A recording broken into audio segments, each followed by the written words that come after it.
পূর্ব মেদিনীপুর জেলার শহীদ মাতঙ্গিনী ব্লকের রামতারোঘাট এলাকায় সোয়াদিঘি খালের সংস্কার কাজ চলাকালীন এক ভয়াবহ দুর্ঘটনা ঘটল। খালের পাড় ধসে মুহূর্তের মধ্যেই নদীগর্ভে তলিয়ে গেল প্রায় 60 থেকে 70টি দোকান। এই ঘটনায় গোটা বাজার এলাকায় তীব্র চাঞ্চল্য ও আতঙ্কের সৃষ্টি হয়েছে।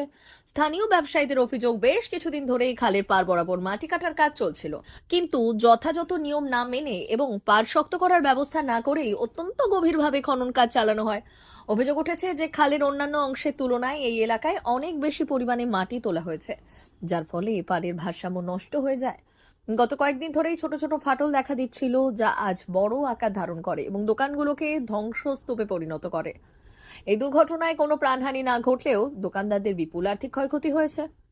দোকানের ভেতরে থাকা প্রচুর সামগ্রী নষ্ট হয়ে গেছে। ঘটনার খবর পেয়ে দ্রুত এলাকায় পৌঁছলেন শহীদ মাতঙ্গিনী ব্লকের বিডিও। তিনি ক্ষতিগ্রস্ত এলাকা পরিদর্শন করলেন এবং আপাতত সংস্কারের সমস্ত কাজ বন্ধ রাখার নির্দেশ দিলেন। বিডিও জানিয়েছেন যে বিষয়টি ইতিমধ্যেই সেচ দপ্তরকে জানানো হয়েছে এবং পরবর্তী পদক্ষেপ বা সিদ্ধান্ত তারাই গ্রহণ করবেন। আপাতত এই ঘটনার জেরে দুশ্চিন্তায় দিন কাটাচ্ছেন রামতারোঘাটের ছোট বড় সমস্ত ব্যবসায়ী। আমাদের এই মার্কেটে আমরা প্রায় 1984 সাল থেকে এখানে ব্যবসা বাণিজ্য করে আসছি। 3বার খাল কাটা হচ্ছে, কোনোদিন এইভাবে ক্ষতিগ্রস্ত হয়নি। মূলত অপরিকল্পিতভাবে খাল কাটার ফলে এইরকম একটি ক্ষতিগ্রস্ত অবস্থা ব্যবসায়ীরা পড়ছে। আপনারা সরজমিনে দেখুন, খাল ডান্ডায় কেটেছে। খালের একটা বেড থাকে, বেডের পর আবার ডান্ডা হয়, সেই বেড নেই, যার কারণে এই দোকান ঘরগুলি খালের দিকে টানা হয়ে চলে যাচ্ছে, যার কারণে আমরা বহু ক্ষতিগ্রস্ত এবং দিশাহারা। এবং এই প্রত্যেকটি দোকানদার এই ব্যবসার উপর সংসারের জীবন জীবিকা নির্বাহ করে থাকে। তার সাথে কর্মচারী, গাড়িওয়ালা, ভ্যানওয়ালা বহু লোক যুক্ত। সবার এখন সংসার চালানো দায় হয়ে পড়ছে। বর্তমানে এই ভগ্ন ঘরগুলোকে আমরা নিজ উদ্যোগে সরিয়ে যাতে ছোট কুঠির করে কোন রকম জীবিকা অর্জনের উপায় খুঁজে পাই, তার চেষ্টা আমরা করছি। নোটিশ দিয়েছিল আপনার দিকে? না, কোনোদিন কিছু দেয়নি। সরকারি কিছু জানায় না? সরকারি থেকে কিছু জানানো হয়েছে? না না, কোনো জানানো হয়নি।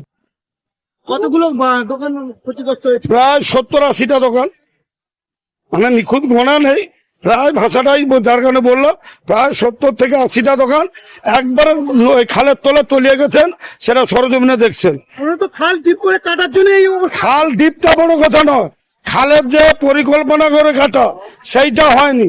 ওই যে বললাম, একটা বেড থাকে, বেডের পর ঢাল হইয়া খালটা কাটতে হয়, সেই বেডটা নেই।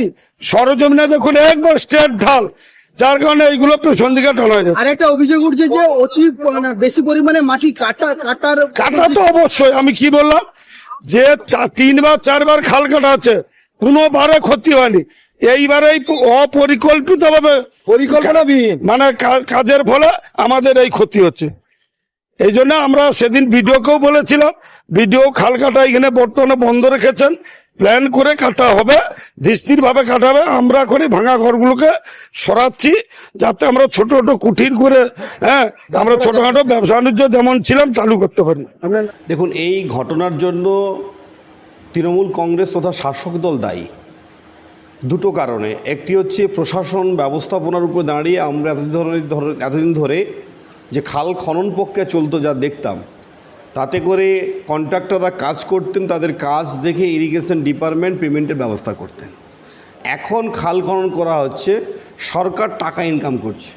ফলে টাকা ইনকাম করতে গিয়ে যারা খাল খননের কাজের সঙ্গে যুক্ত, তারা কি করছে, খালের প্রকৃত যে অংশতে কাটলে জল যাবে সেই অংশ না কেটে তারা যেখানে মাটি রয়েছে, অর্থাৎ যাকে আমাদের ভাষায়, গ্রাম্য ভাষায় চড়ি বলা হয়, একটা বাঁধকে টিকিয়ে রাখতে গেলে চড়িকে রাখতে হয়, তবে গিয়ে নিচের অংশতে জল যায়। এই প্রথম আমরা দেখলাম দেউলিয়াপনার সরকার, তার নীতিভ্রষ্ট সরকার সম্পূর্ণ অবৈজ্ঞানিকভাবে ইরিগেশনের সাহায্য ছাড়াই মাটি যারা মাফিয়া, যারা মাটির কাজের সঙ্গে যুক্ত, তাদেরকে মাটি কাটার দায়িত্ব দিচ্ছেন, কোনো অর্গানাইজেশন হচ্ছে না। আর অপরদিকে তৃণমূল কংগ্রেসের একটা অংশ যারা কাটমানি খেয়ে এই এজেন্সিদের সঙ্গে যোগ সাজস করে এই কাজে যুক্ত থাকার ফলস্বরূপ এজেন্সিরা মাটি কাটতে গিয়ে অবৈজ্ঞানিকভাবে আজকে রামতর্কের মতো একটি গুরুত্বপূর্ণ বাজারের প্রায় 20-25টা দোকান তারা এমনভাবে ক্ষতিগ্রস্ত হয়েছে যারা সবাই অসহায় বোধ করছেন। আমি ওই এলাকা জেলা পরিষদের সদস্য বেদায় ফিল্ড ভিজিট করতে গিয়ে দেখেছি যে তাদের যে করুণ অবস্থা, সেই করুণ অবস্থা দেখলে চোখে জল আসবে। ফলে একদিকে অবৈজ্ঞানিক ব্যবস্থাপনা আর অপরদিকে তৃণমূলের কাটমানি খাওয়া, এই দুয়ের যোগসাজশের ফলস্বরূপ এলাকায় আজকে এহেন পরিস্থিতি তৈরি হয়েছে। তাই আমি এলাকা জেলা পরিষদের বিরোধী দলনেতা বিধায় আমি দাবি করব যাতে ডিএম সাহেব এটা ফিল্ড সার্ভে করে প্রকৃত যারা ক্ষতিগ্রস্ত হয়েছেন তাদের যাতে পুনর্বাসন করার ব্যবস্থা হয়, তারা যাতে দোকান তৈরি করার ব্যবস্থা গ্রহণ করতে তার ব্যবস্থা গ্রহণ করা, আর অপরদিকে এই জাতীয় খাল খনন করে বাকি অংশ যাতে ক্ষতিগ্রস্ত না হয় তার ব্যবস্থা গ্রহণ করা। আমার নাম বামদেব গুছাইত, আমি পূর্ব মেদিনীপুর জেলা পরিষদের বিরোধী দলনেতা। বিজেপি যারা কাটমানি নেয় তারা কাটমানি করে। প্রথম হলো সোয়াদিঘি থেকে খালি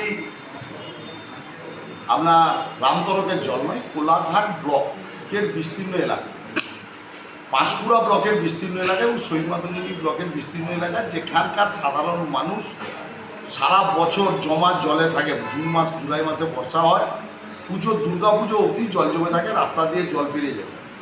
সেই সোয়াদিঘি ক্যানেল পূর্ব মেদিনীপুর জেলা প্রশাসন সংস্কার করার উদ্যোগ নিয়েছে, সেটা জিরো কস্টে কাটা হচ্ছে।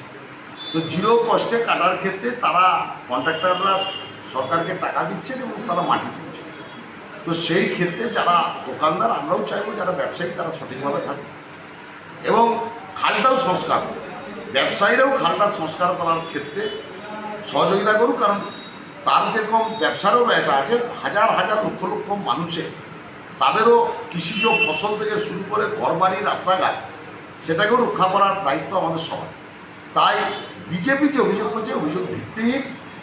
আমি প্রশাসনকে আমরা অনুরোধ করব যাতে খালও কাটা হয় এবং দোকানও যাতে সুরক্ষিত থাকে তার একটা উদ্যোগ।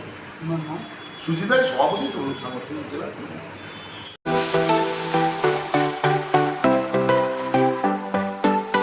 আপনি কি ওয়েল্ডার, আমিন surveyor assistant, assistant house wireman ও মোটর ওয়াইন্ডার বিষয়ে প্রশিক্ষণ নিতে চান? আপনাদের জন্য পশ্চিমবঙ্গ সরকার কারিগরি শিক্ষা বিভাগের অনুমোদনপ্রাপ্ত প্রতিষ্ঠানে প্রশিক্ষণ নেওয়ার সুবর্ণ সুযোগ। সৌনাভূত ট্রেনিং সেন্টার আপনাদের সামনে সেই সুযোগ এনে দিচ্ছে। সৌনাভূত ট্রেনিং সেন্টার, টাকলা, খুশি, নারায়ণগঞ্জ। এখানে রাজ্য সরকারের কারিগরি দপ্তরের অনুমোদনে কোর্সগুলোর প্রশিক্ষণ দেওয়া হচ্ছে। ভর্তি চলছে। ভর্তি হতে আজই চলে আসুন আমাদের সেন্টারে। এখানে ওয়েল্ডার, আমিন surveyor assistant, assistant house wireman, motor winder কোর্সগুলির প্রশিক্ষণ পেতে আজই চলে আসুন নারায়ণগড়ের সৌনাভূত ট্রেনিং সেন্টারে। এখানে প্রশিক্ষণ শেষে পেয়ে যাবেন 100% জব গ্যারান্টি। ভর্তি চলছে। আমাদের প্রতিষ্ঠানের বিশেষত্বগুলি হলো স্বল্প ভর্তি ফিস, ফ্রি ওয়াইফাই ক্যাম্পাস, যাতায়াত ও সরকারি ভর্তুকির সুব্যবস্থা আছে। এছাড়াও পাবেন এসসি, এসটি, ওবিসি এবং সংখ্যালঘু ছাত্রছাত্রীদের জন্য স্কলারশিপের ব্যবস্থা। তবে আর দেরি কেন, আজই ভর্তি হতে চলে আসুন রাজ্য সরকার অনুমোদিত সৌনাভূত ট্রেনিং সেন্টারে। ট্রেনিং শেষে পেয়ে যাবেন জব গ্যারান্টি। আমাদের ঠিকানা টাকলা, খুরশি, নারায়ণগঞ্জ। যোগাযোগের নম্বর 9732864896 অথবা 6294423449।